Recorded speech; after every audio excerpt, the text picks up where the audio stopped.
Hello बच्चों, आज का जो हमारा टॉपिक रहेगा वो रहेगा रियल नंबर। 10th क्लास का टॉपिक है, बहुत इंपॉर्टेंट हमारा चैप्टर 1 है। अगर इस चीज को आप समझते हैं तो आप एक अच्छा खासा स्कोर कर सकते हैं चैप्टर 1 में। बहुत इजी है, बट काफी सारे बच्चे हैं जो इसको बहुत डिफिकल्ट मानते हैं क्योंकि उनको बेसिक नहीं पता होता है नंबर्स के बारे में।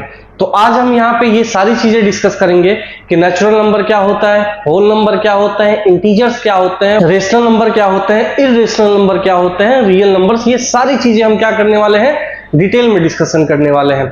तो आप कॉपी पेन लेके तैयार हो जाइए और एक एक चीजों को लाइन बाय लाइन क्या करते जाइए, नोट करते जाइए। तो सबसे पहला हम पढ़ते हैं नंबर्स के बारे में, वो होता है हमारा natural number.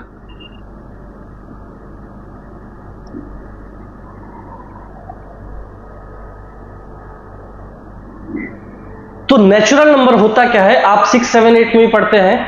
Non negative numbers excluding zero, ऐसे नंबर्स जो नेगेटिव नहीं होते और उसमें जीरो नहीं आता, उन सबको हम क्या कहते हैं, नेचुरल नंबर कहते हैं। लिखेंगे नंबर्स या लिखेंगे नॉन नेगेटिव नंबर्स एक्सक्लूडिंग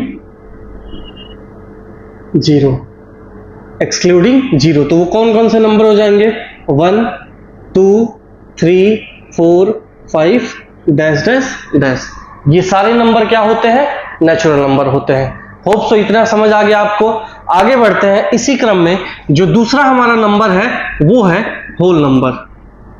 बहुत इंपॉर्टेंट है, इस चैप्टर को पढ़ने से पहले ये सारी चीजें जान लेना। मैं इसलिए समझा रहा हूं आपको कि पीछे अगर आपने नहीं पढ़ा है तो ये चीज यहीं रिवाइज कर लीजिए कि ये सारे नंबर्स होते क्या है, ठीक है। तो होल नंबर किसको बोलते हैं, set of natural number, set of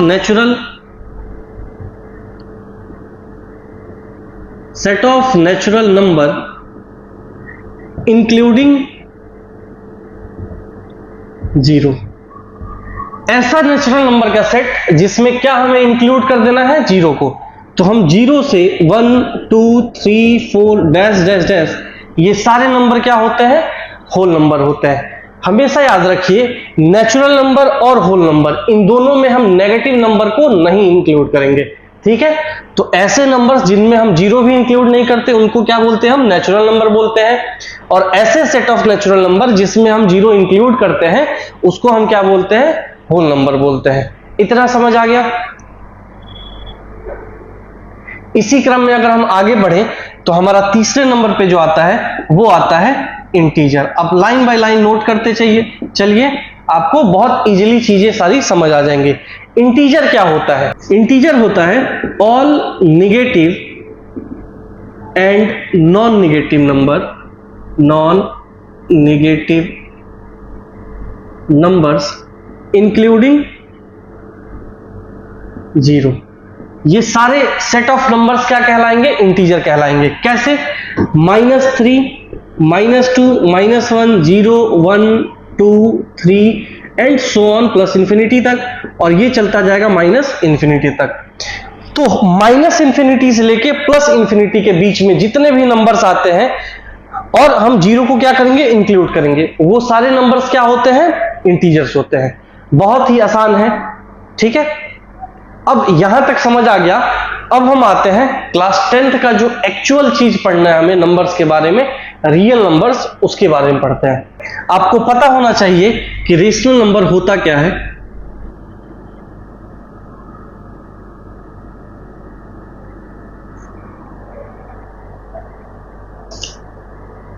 तो रेशनल नंबर होता क्या है, a number which can be expressed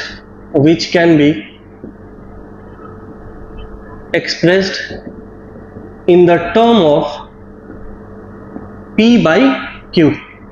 ऐसे नंबर्स जिनको हम क्या कर सकते हैं, p अपॉन q के टर्म में हम रिप्रेजेंट कर सकते हैं, ऐसे सारे नंबर्स को हम क्या बोलते हैं, रेशनल नंबर बोलते हैं। बट कंडीशन क्या होता है p और q का, कि p और q क्या होने चाहिए, इंटीजर्स होने चाहिए।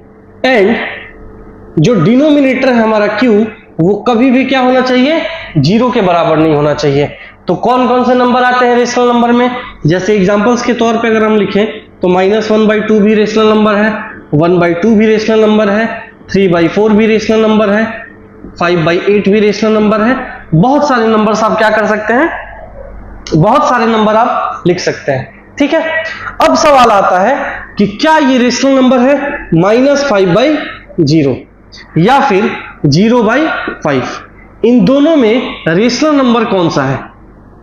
ये जो दोनों नंबर्स हैं इसमें रेशनल नंबर कौन सा है, तो अभी हमने सीखा कि a numbers which can be expressed in the term of p/q। तो ये p/q के टर्म में है।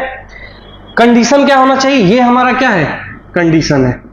ठीक है, कंडीशन क्या होना चाहिए, p और q इंटीजर है। यहां पे क्या हो रहा है, p तो इंटीजर है, क्या q इंटीजर है, बिल्कुल है। बट ये क्या है, दूसरा जो हमारा कंडीशन है कि q नॉट इक्वल टू 0 होना चाहिए। यहां पे तो q क्या है, 0 है, तो ये क्या हो गया, अनडिफाइन हो गया। तो ये ऐसे नंबर्स क्या होते हैं, रेशनल नंबर नहीं होते हैं। अगर हम बात करें इसकी, तो हमारा 0 क्या है, इंटीजर है, बिल्कुल है इंटीजर। 5 क्या है, ये भी इंटीजर है, पॉजिटिव इंटीजर। और हमारा फुलफिल भी हो रहा है कि q क्या होना चाहिए, नॉट इक्वल टू 0 होना चाहिए। तो ये क्या है, हम इसको भी रेशनल नंबर कंसीडर कर सकते हैं। हर एक नंबर जो होता है, जैसे मान लो 8 है, ये होल नंबर है, ये रेशनल नंबर भी है। कैसे, इसके डिनोमिनेटर में हम क्या करेंगे, 1 लगा देंगे, p और q इंटीजर बन गया, q नॉट इक्वल टू 0 हो गया। तो ऐसे सारे नंबर्स को हम क्या बोलते हैं, रेशनल नंबर बोलते हैं। होप सो आपको इतना समझ आ गया होगा। अब इसी क्रम में हम आगे बढ़ते हैं और हमारा जो दूसरा टॉपिक है वो है इर्रेशनल नंबर। अब हम बात करते हैं कि इर्रेशनल नंबर होता क्या है। तो ध्यान से देखिए क्या डेफिनेशन लिखा हुआ है, लिखा है a number is called irrational number if it cannot be represent in the form of या टर्म ऑफ p/q, वेयर ये जो p/q का जो रेशनल वाला सिनारियो था वो पूरा का पूरा क्या होना चाहिए, फुलफिल करना चाहिए। p और q क्या होना चाहिए, इंटीजर होना चाहिए, और q नॉट इक्वल टू 0। तो ऐसे नंबर्स जिनको हम p/q के टर्म में एक्सप्रेस ही नहीं कर सकते, वो सारे नंबर्स को हम क्या बोलते हैं, इरेशनल बोलते हैं। जैसे √2 हो गया, √5 हो गया, √7 हो गया, ये बहुत सारे ऐसे नंबर होते हैं जो क्या है, इरेशनल नंबर है। या फिर ऐसे नंबर्स जिनका क्या हो रहा है, कभी भी यहाँ पे जो डेसिमल है वो एंड ही नहीं हो रहा है, ऐसे भी नंबर्स को हम क्या बोलते हैं, इरेशनल बोलते हैं। जैसे आता है ना बार बार 3.97397 डैश डैश डैश डैश, तो ये सारे नंबर्स भी क्या होते हैं, इरेशनल नंबर होते हैं। होप सो इतना समझ आ गया। नेक्स्ट जो हमारा टॉपिक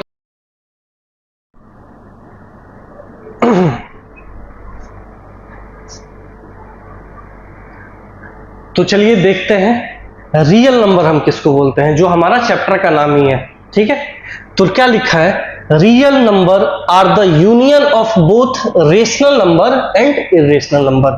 रियल नंबर जो होता है वो रेशनल और इरेशनल का एक कॉम्बिनेशन होता है, जिसको हम नंबर लाइन पे क्या कर सकते हैं, एक्सप्रेस कर सकते हैं। मान लेते हैं कि एक नंबर लाइन है, नंबर लाइन पे क्या होता है, मिडल में 0 होता है, इधर 1, इधर 2, 3, 4 and so on, -1, -2, -3, -4 and so on. ठीक है, अब जैसे 1 क्या है, रियल नंबर है, बिल्कुल है। 1 क्या है, रेशनल नंबर है, बिल्कुल है। अगर मैं बात करूं इरेशनल का, तो √2 कहीं इसके पास आएगा। अगर मैं बात करूं इरेशनल का, तो √5 कहीं इसके पास आएगा, 2 और 3 के बीच में।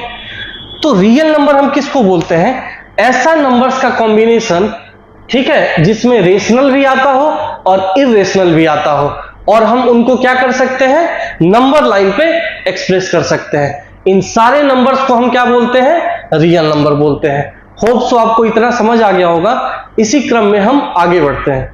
चलिए देखिए, अब हम बात करते हैं सबसे इंपॉर्टेंट टॉपिक जो इस क्लास 10th के लिए इंपॉर्टेंट है, चैप्टर 1 जब हम पढ़ते हैं, वो है फंडामेंटल थ्योरम ऑफ अर्थमेटिक। बहुत सारे बच्चे जो होता है उनको यही नहीं पता है कि ये थ्योरी जो है वो आता क्यों है, या फिर हम इस थ्योरी को पढ़ते क्यों है। तो फंडामेंटल थ्योरम ऑफ अर्थमेटिक बहुत एक इंपॉर्टेंट थ्योरी है। कहता क्या है या होता क्या है फंडामेंटल थ्योरम, वो होता है कि एवरी कंपोजिट नंबर, अब यही कंफ्यूजन स्टार्ट हो गया कि आधे से अधिक बच्चे को तो यही नहीं पता होता है कि कंपोजिट नंबर क्या होता है। ध्यान से सुनिए, मैं बता रहा हूं कंपोजिट नंबर क्या होते हैं। ऐसे नंबर्स जिनका क्या होता है, दो से ज्यादा फैक्टर होते हैं। ऐसे नंबर्स जिनके दो से ज्यादा फैक्टर हैं उनको कंपोजिट नंबर कहते हैं। बहुत सिंपल सा ये चीज आप याद कर लीजिए, ठीक है।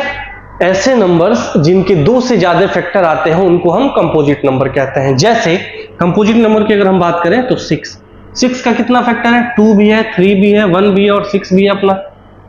तो ये क्या है, दो से ज्यादा फैक्टर है। तो उन तमाम नंबर को हम कंपोजिट नंबर कहते हैं जो दो से ज्यादा फैक्टर जिनके होते हैं। अब आते हैं डेफिनेशन पे।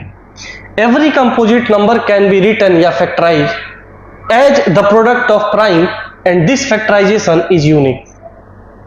हर एक कंपोजिट नंबर को हम उसके प्राइम नंबर के प्रोडक्ट में एक्सप्रेस कर सकते हैं। जैसे अगर मैं बात करूं कंपोजिट नंबर 12, ठीक है, इसका हम फैक्टर निकालेंगे तो सबसे पहले स्मॉलेस्ट 2, यहां पे क्या बचा 6, अगेन ये 2 से डिविजिबल है 3, अब ये 3 से डिविजिबल है 1।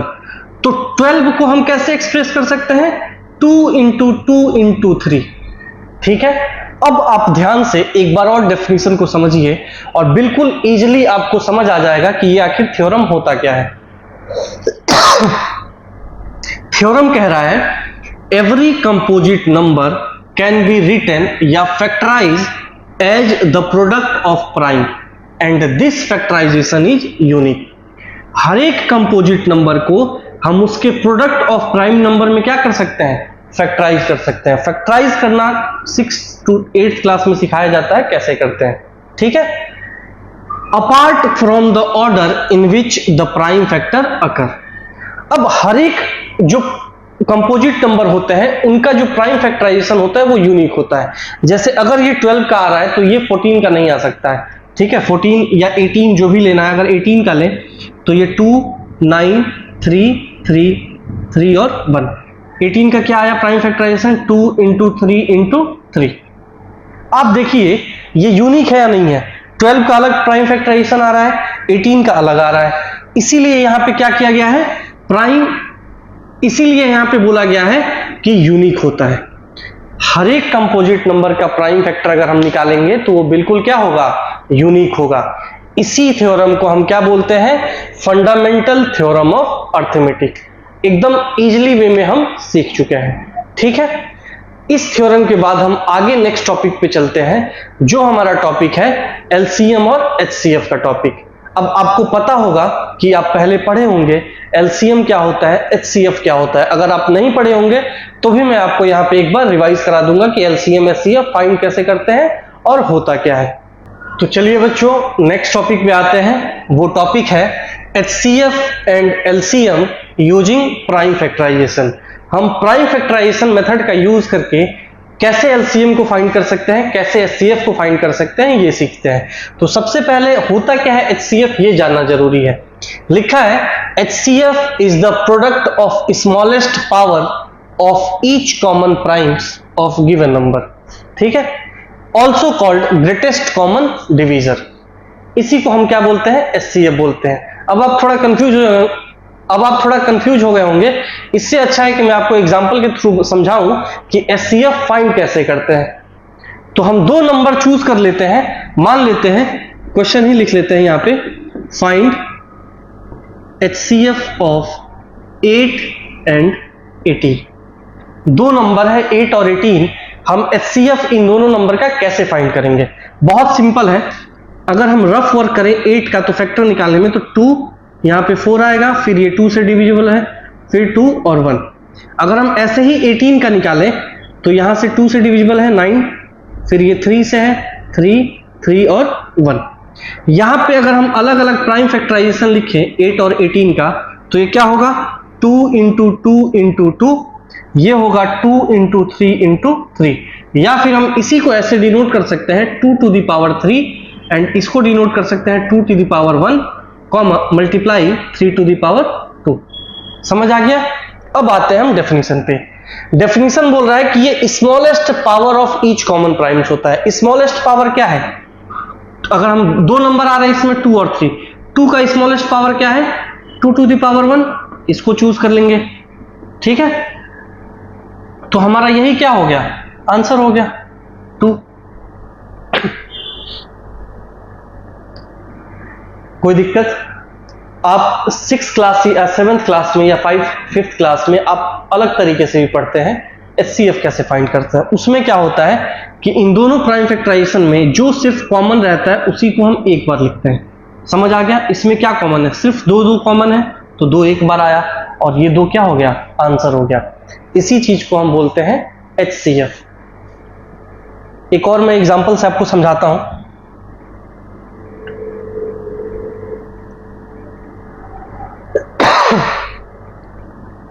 (24 and 36) एक और एग्जांपल आप देखिए, आपको एकदम क्रिस्टल क्लियर हो जाएगा HCF फाइंड कैसे करते हैं।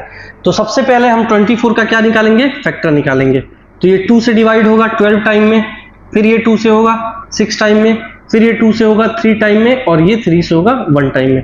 यहां लिख लेते हैं 24 का प्राइम फैक्टराइजेशन कितना आया, 2 इंटू 2 इंटू 2 इंटू 3। या फिर हम इसको ऐसे भी एक्सप्रेस कर सकते हैं 2 पे पावर 3 इंटू 3 पे पावर 1। क्योंकि आप 10th क्लास के हिसाब से पढ़ रहे हैं तो आप इस लहजे से सीखिए। अब हम क्या करते हैं, 36 का प्राइम फैक्टराइजेशन करते हैं। 2 18 टाइम में डिवाइड होगा, फिर ये 2 9 3 3 एंड 3 1। यहाँ पे 36 का प्राइम फैक्टराइजेशन कितना आएगा, 2 इंटू 2 इंटू 3 इंटू 3। या फिर हम इसी को 2 टू द पावर 2 इंटू 3 पे पावर 2 एक्सप्रेस कर सकते हैं। अगेन मैं आपको डेफिनेशन समझाता हूं कि HCF होता है product of smallest power of each common prime. यहां पे कॉमन प्राइम क्या है, जो स्मॉलेस्ट पावर का है। अगर हम 3 की बात करें तो 3 पे पावर 1 क्या है, कॉमन प्राइम है, और स्मॉलेस्ट पावर भी चूज कर रहे हैं। 2 पे पावर 3 और 2 पे पावर 2 में स्मॉलेस्ट पावर किसका है, इसका है। तो हम क्या करेंगे, 2 टू द पावर 2 लिख देंगे। आंसर कितना आएगा हमारा, 4 इंटू 3, आंसर आ गया 12। समझ आ गया? अगर आप बचपन वाले मेथड से फाइंड करना चाहते हैं तो उसको भी मैं समझा देता हूं, वो भी बहुत इजी है।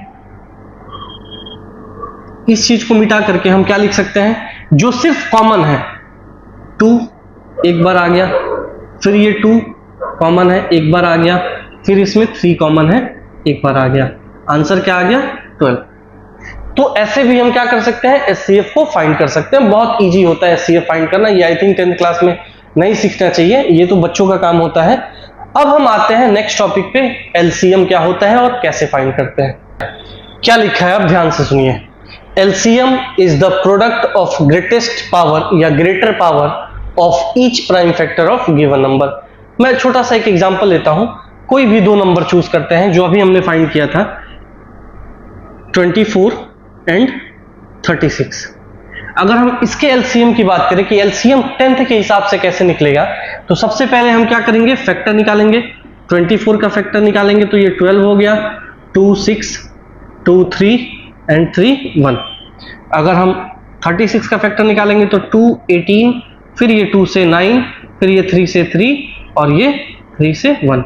तो यहाँ पे 24 और 36 का प्राइम फैक्टराइजेशन कितना आया, 2 इंटू 2 इंटू 2 इंटू 3, और ये आया 2 इंटू 2 इंटू 3 इंटू 3। इसी को हम पावर्स के टर्म में रिप्रेजेंट करना चाहें तो 2 3 बार रिपीट करा है तो 3 इंटू 3, 1 टाइम रिपीट करा है तो 1। ऐसे ही 2 पे पावर 2 इंटू 3 पे पावर 2। अब आते हैं वापस से डेफिनेशन पे।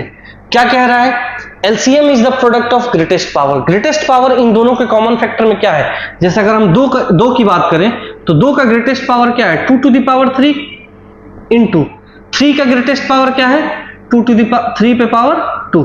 1 और 2 में ज्यादा क्या है, 2 है, तो वो हमने पावर लिख दिया, और यही हमारा मल्टीप्लिकेशन क्या आ जाएगा, LCM आ जाएगा। कैसे, 2 पे पावर 3 को हम लिखते हैं 8 इंटू 3 पे पावर इसको लिखते हैं 9, और आंसर आ गया 72। आप बचपन वाले मेथड से भी जब फाइंड करेंगे तो आंसर 72 ही आएगा। इसमें कोई नई बात नहीं है, बहुत इजी वे में ये चीजें होती हैं। जो पावर्स का कैलकुलेशन में क्या होता है, आसान हो जाती है चीजें। मैं एक बार और आपको एक्सप्लेन करता हूं LCM क्या होता है। लिखा है LCM is the product of greatest power of each prime factor of the given number. जब भी कोई 2 गिवन नंबर हो तो हम एलसीएम को फाइंड कैसे करते हैं ये सीखना है हमें। तो 24 का फैक्टर निकालेंगे, 36 का फैक्टर निकालेंगे। पावर के टर्म में ये आएगा 2 टू द पावर 3 और ये आएगा 3 to the power 1, 2 to the power 2, 3 to the power 2। ये ऐसे हमने मल्टीप्लाई करके लिखा हुआ है, तो आप इजीली इसको समझ सकते हैं पावर के टर्म में कैसे कैलकुलेट करेंगे। डेफिनेशन ये बोलता है कि हमें हमेशा दोनों में ग्रेटेस्ट पावर चूज करना है, जो भी नंबर आएगा। तो 2 वाले नंबर का ग्रेटेस्ट पावर क्या है, 2 टू द पावर 3 चूज कर लिया। 3 का क्या है ग्रेटेस्ट, 3 टू द पावर 2, ये भी चूज कर लिया। 2 पे पावर 3 8 होता है, 3 पे पावर 2 9 होता है। अब ये तो मैं नहीं करके बताऊंगा ना कि 2 पे पावर 3 8 कैसे होता है। 2 पे पावर 3 को 2 इंटू 2 इंटू 2 करके लिखेंगे, 2 2 जा 4, 4 2 जा 8, 3 इंटू 3, 3 3 जा 9। तो यहाँ पे आंसर क्या आ गया, 72 आ गया। इसी को हम बोलते हैं एलसीएम। आखिर ये हम पढ़ते क्यों हैं, ये आगे एक थ्योरम है उसमें हम यूज करेंगे। अभी हमने सीखा कि एलसीएम और एचसीएफ कैसे फाइंड करते हैं, उसी का एक यहाँ पे क्या है फॉर्मूला है। For any two positive integer a and b, कोई भी दो पॉजिटिव इंटीजर हो, फॉर्मूला क्या कहता है कि अगर हम एचसीएफ निकाले ए एंड बी का एंड एलसीएम निकाले ए एंड बी का, दोनों को मल्टीप्लाई कर दें तो वो इंडिविजुअल नंबर को जब मल्टीप्लाई करेंगे उनके बराबर आएगा।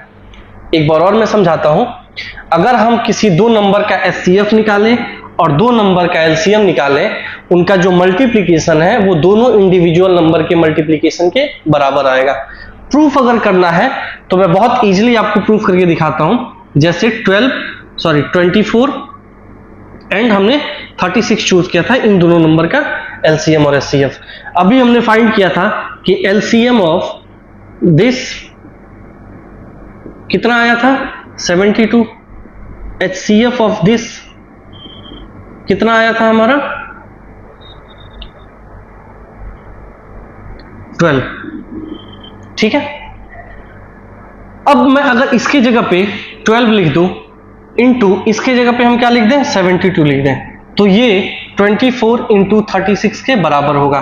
कैसे होगा, मल्टीप्लाई कर लेते हैं। 72 को हमें 12 से मल्टीप्लाई करना है, 2 2 जा 4, 2 7 जा 14, 1 2 जा 2, 1 7 जा 7। आंसर कितना आ गया 4 6 और 8, 864।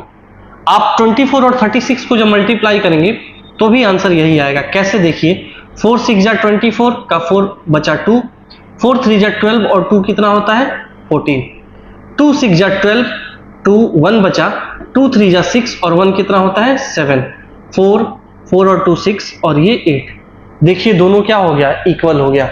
तो हमारा यहां से एक फॉर्मूला डेवलप होता है कि किसी भी दो पॉजिटिव इंटीजर के लिए, चाहे कोई भी दो पॉजिटिव इंटीजर हो, अगर हम उसके एचसीएफ को निकालें और एलसीएम को निकाल के मल्टीप्लाई कर दें, दोनों इंडिविजुअल नंबर को मल्टीप्लाई के वो क्या होता है बराबर आता है। इसलिए इंपॉर्टेंट था हमें एलसीएम और एचसीएफ कैसे फाइंड करते हैं ये सीखना। यहां तक आपको समझ आ गया होगा, ये 10th क्लास का ही थ्योरी है, बहुत इंपॉर्टेंट है और क्वेश्चंस भी आते हैं बहुत सारे। तो चलिए हम ये सीखते हैं कि प्राइम नंबर क्या होते हैं और को प्राइम नंबर क्या होते हैं।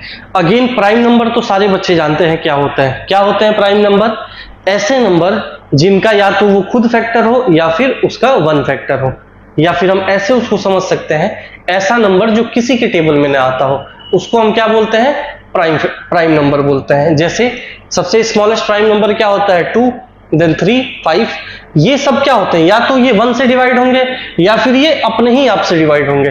तो ऐसे सारे नंबर्स को क्या बोलते हैं हम प्राइम नंबर बोलते हैं। और इनका एग्जैक्ट 2 फैक्टर्स होते हैं, या तो ये खुद अपने नंबर्स या फिर 1। अब हम बात करते हैं को प्राइम नंबर क्या होते हैं। ठीक है, ये थोड़ा इंपॉर्टेंट है क्योंकि अगर हम आगे अभी थ्योरम प्रूफ करने वाले जब सीखेंगे तो उसमें ये इंप्लीमेंट होगा, इसलिए मैं आपको सिखा रहा हूं कि को प्राइम नंबर होता क्या है। लिखा है ओनली वन कॉमन फैक्टर 1, दो नंबर के बीच का हमेशा कॉमन फैक्टर क्या आना चाहिए 1 आना चाहिए। जैसे अगर हम बात करें 2 एंड 3 का, ये क्या है को प्राइम नंबर है, बिल्कुल है। कैसे, 2 का फैक्टर क्या होता है 2 इंटू 1, 3 का फैक्टर क्या होता है 3 इंटू 1, इनके बीच में जो कॉमन फैक्टर है वो क्या है 1 है। अगर मैं बात करूं 7 एंड 9 का, ये क्या दोनों नंबर को प्राइम है, बिल्कुल है। कैसे, 7 का होता है 7 इंटू 1, 9 का होता है 3 इंटू 3 इंटू 1, इनके बीच में कॉमन क्या है 1। ठीक है, तो ऐसे नंबर्स जिनके बीच में कॉमन फैक्टर जो होते हैं वो 1 होते हैं, उन सारे नंबर्स को हम क्या बोलते हैं को प्राइम नंबर बोलते हैं। इसी 10th क्लास में प्रूफ किया जाता है कि √2 को इरेशनल प्रूफ करो, √5 को इरेशनल प्रूफ करो, तो उस चीज को प्रूफ करने के लिए एक थ्योरम पढ़ा जाता है जो बहुत सारे बच्चे क्या करते हैं, इग्नोर कर देते हैं और वो डायरेक्ट क्या करते हैं, उस क्वेश्चन को ही लर्न कर लेते हैं। ऐसा कभी नहीं करना है। जो उसमें थ्योरम इंप्लीमेंट होगा, अगर आप जब तक उसको नहीं जानेंगे तब तक आप उसके फंडामेंटल जो होते हैं वो नहीं समझ सकते हैं। तो इसीलिए इस थ्योरम को कहा जाता है मोस्ट इंपॉर्टेंट थ्योरम। है क्या ये theorem? Let p be a prime number, कोई एक प्राइम नंबर हम सेलेक्ट कर लेते हैं जिसको हम p बोलते हैं, and a be the positive integer, और a एक ऐसा नंबर है जो क्या है, पॉजिटिव इंटीजर है। अगर p जो है प्राइम नंबर वो a स्क्वायर को डिवाइड कर रहा है, अगर p जो है वो a स्क्वायर को डिवाइड कर रहा है, तो ये पक्का है कि a जो है, p जो है वो a को भी डिवाइड करेगा। थ्योरम आप समझिए, ये बहुत इंपॉर्टेंट थ्योरम है, आप समझिए अच्छे से, क्योंकि ये आगे इंप्लीमेंट होने वाला है आपके क्वेश्चन में। जब आप प्रूफ करेंगे √2 इरेशनल है या नहीं है, √5 इरेशनल है या नहीं है, तब इसका यूज होता है। तो थ्योरम क्या है कि if p is a prime number, कोई भी एक नंबर चूज करते हैं p और एक नंबर चूज करते हैं a जो क्या है, पॉजिटिव इंटीजर है।